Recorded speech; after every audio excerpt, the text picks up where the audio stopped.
En el corazón de la historia, una orden de monjes guerreros forjó un imperio que desafió a reyes y papas. Acumularon un poder tan inmenso que su sola existencia se convirtió en una amenaza. Cuando la Iglesia y la corona unieron fuerzas para borrarlos de la historia, descubrieron algo terrible. El verdadero secreto de los templarios no podía ser quemado en la hoguera, porque nunca estuvo hecho de carne y hueso. La Orden de los Pobres Caballeros de Cristo y del Templo de Salomón, conocida como los Templarios, nació oficialmente en 1119.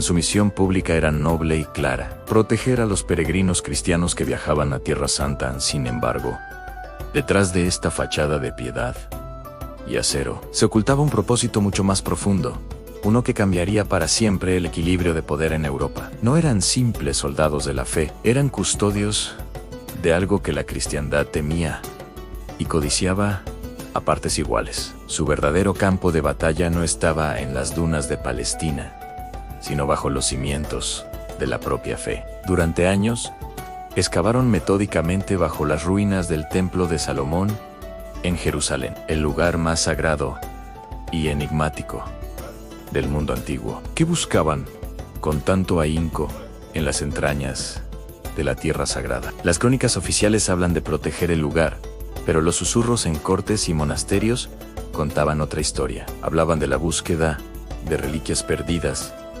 como el Arca de la Alianza o el Santo Grial. Otros, más audaces, sugerían que buscaban conocimiento prohibido, manuscritos que contenían una versión de la historia distinta a la que la Iglesia había impuesto, textos gnósticos, saberes herméticos y geometrías sagradas que conectaban la tierra con los cielos. Lo que encontraron allí abajo, si es que encontraron algo, se convirtió en la fuente de su poder y en la semilla de su destrucción. En menos de un siglo, esta humilde orden de monjes se transformó en la organización más poderosa y rica de la cristiandad. Crearon un sistema bancario internacional sin precedentes, una red de encomiendas que se extendía desde Londres hasta Jerusalén. Inventaron las letras de cambio, permitiendo a nobles y mercaderes depositar su fortuna en un punto y retirarla en otro, evitando los peligros de los caminos. Su riqueza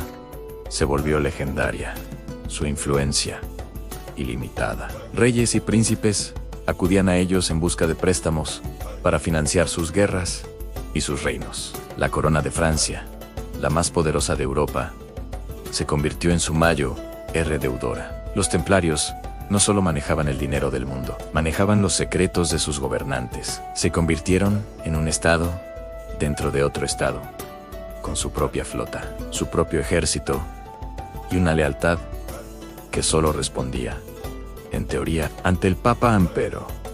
Cuando un rey le debe demasiado a sus acreedores, y cuando esos acreedores poseen un conocimiento que podría hacer temblar los cimientos de su poder, la gratitud se convierte rápidamente en miedo, y el miedo en traición. El Papa Clemente V, un pontífice francés fuertemente influenciado por el rey Felipe IV de Francia, observaba con creciente inquietud el poder autónomo de la orden.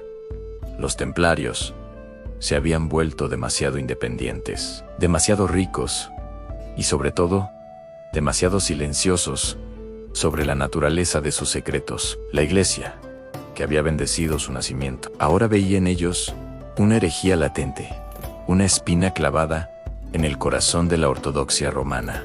Los rumores sobre sus ritos de iniciación secretos, que supuestamente incluían renegar de la cruz y adorar a una misteriosa figura llamada Baphomet, comenzaron a extenderse como la pólvora. ¿Eran estas acusaciones el reflejo de prácticas heréticas reales o una campaña de difamación orquestada para justificar lo que estaba por venir? La Iglesia se enfrentaba a un dilema: tolerar a una orden que parecía operar al margen de su autoridad, o destruirla y arriesgarse a que sus secretos salieran a la luz. La decisión, impulsada por la avaricia de un rey y el temor de un papa, sellaría el destino de miles de hombres y daría comienzo a una de las persecuciones más brutales de la historia. La trampa se cerró al amanecer del viernes 13 de octubre de 1307 en una operación coordinada con una precisión militar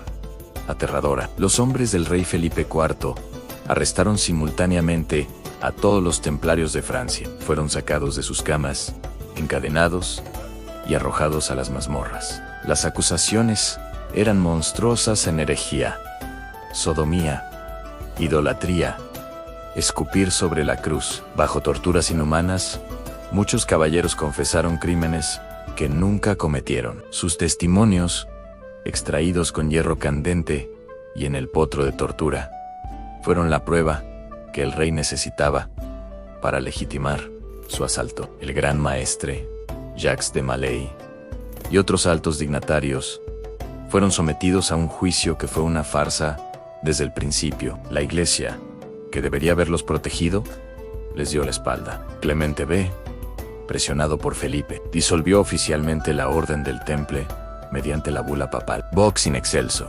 En 1312, en sus propiedades fueron confiscadas y entregadas a los hospitalarios, aunque una gran parte terminó en las arcas del rey francés. El 18 de marzo de 1314, Jacques de Molay fue quemado en la hoguera en una isla del Sena, frente a la Catedral de Notre Dame.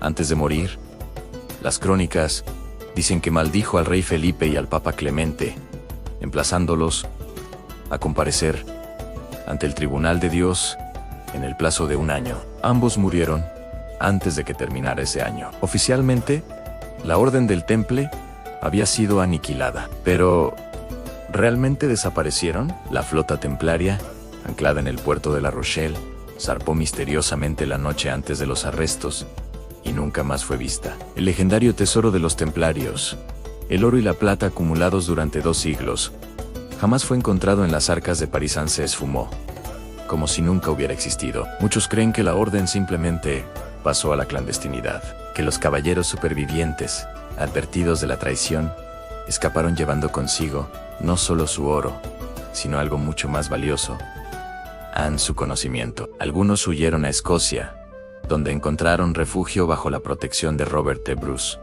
un rey excomulgado y en guerra con Inglaterra. Allí, se dice, su saber y sus rituales influyeron en la creación de la masonería. Otros viajaron a Portugal, donde la orden simplemente cambió de nombre para convertirse en la Orden de Cristo, cuyos barcos, con la cruz templaria en sus velas, liderarían la era de los descubrimientos. El conocimiento que la Iglesia intentó borrar no fue destruido, sino diseminado. Los símbolos templarios, como la cruz patada o la imagen de los 2 caballeros sobre un mismo caballo, no desaparecieron. Siguieron apareciendo en catedrales góticas, en manuscritos alquímicos y en los emblemas de sociedades secretas a lo largo de los siglos. Son un eco, una memoria silenciosa de una verdad que se negó a morir. La historia oficial nos cuenta el final de los templarios, pero la historia oculta nos habla de su supervivencia. Nos dice que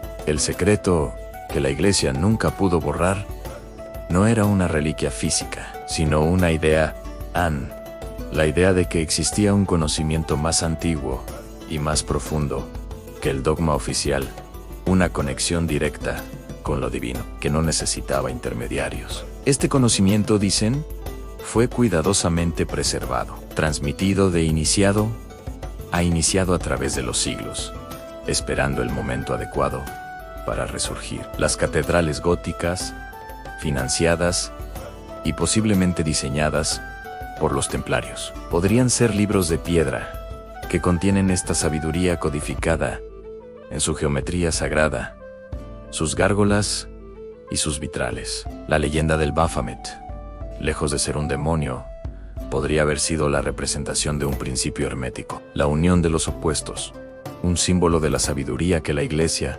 consideraba la peor de las herejías. Cada símbolo, cada castillo, cada leyenda es una pieza de un rompecabezas que abarca casi 1000 años. Si esto es cierto, si el legado templario no fue destruido, sino transformado, entonces, la pregunta más importante no es ¿qué les ocurrió a ellos? La pregunta es ¿quién heredó realmente el secreto del temple y qué planea hacer con él?